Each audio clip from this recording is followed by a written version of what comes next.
siang.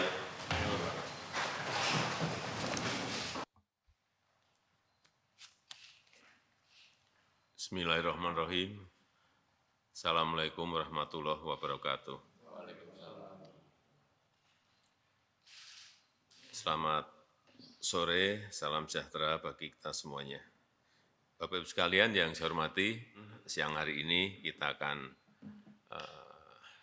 bahas secara lebih detail mengenai persiapan pemilihan umum dan juga pilkada serentak yang akan dilaksanakan tahun 2024. Yang pertama, saya minta disampaikan kepada masyarakat bahwa seluruh tahapan dan jadwal pelaksanaan pemilu dan pilkada serentak itu sudah ditetapkan. Saya kira sudah jelas, semuanya sudah tahu bahwa pemilu akan dilaksanakan 14 Februari 2024. Ini perlu dijelaskan, jangan sampai nanti muncul spekulasi-spekulasi yang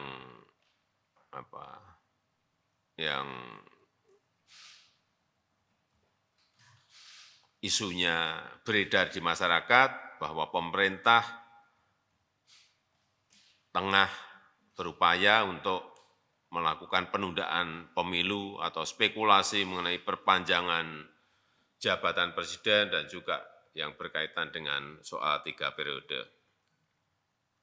Karena jelas bahwa kita telah sepakat pemilu dilaksanakan tanggal 14 Februari dan pilkada dilaksanakan nanti di November 2024. Sudah jelas semuanya.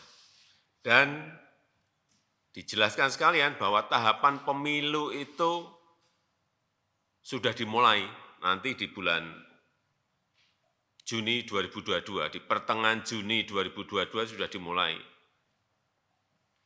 Karena memang ketentuan undang-undangnya 20 bulan sebelum pemungutan suara. Yang kedua, 12 April nanti KPU dan Bawaslu periode 2022-2027 akan kita lantik dan segera mempersiapkan pemilu dan pilkada serentak di 2024. Oleh sebab itu, kita nanti perlu berbicara dengan KPU dan Bawaslu mengenai persiapan-persiapan ini agar persiapan pemilu dan pilkada yang ini kita belum pernah punya pengalaman serentak itu betul-betul bisa kita persiapkan dengan matang.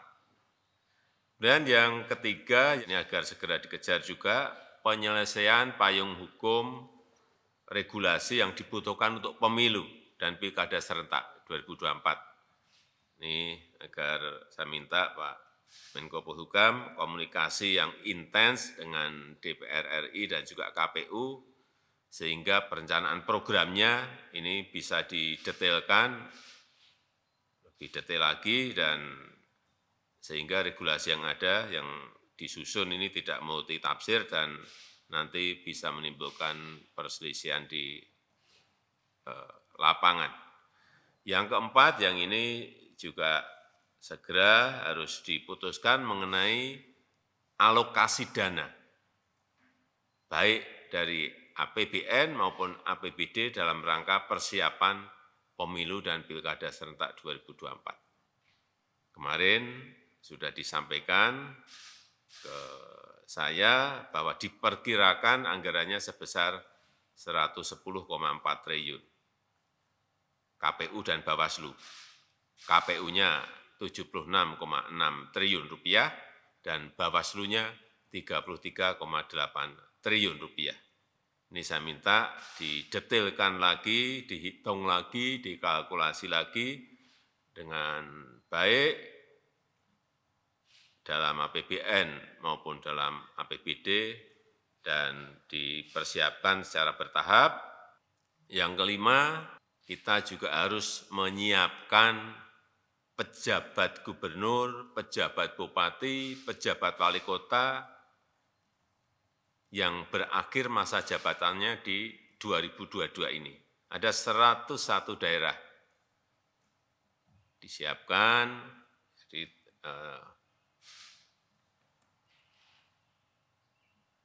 karena ada 7 gubernur, ada 76 bupati, dan ada 18 wali kota yang harus diisi.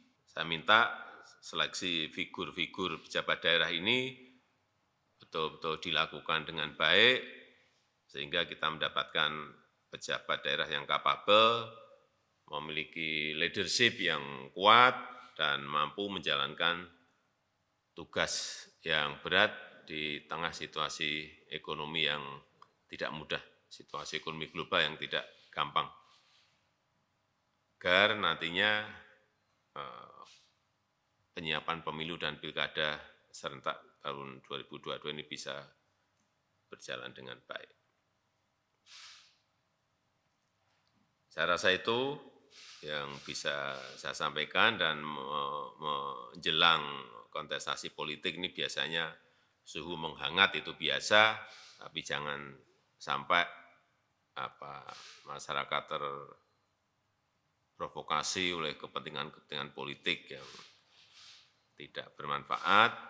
Oleh sebab itu saya juga minta dilakukan edukasi, lakukan pendidikan politik yang masif kepada masyarakat, kepada para kontestan.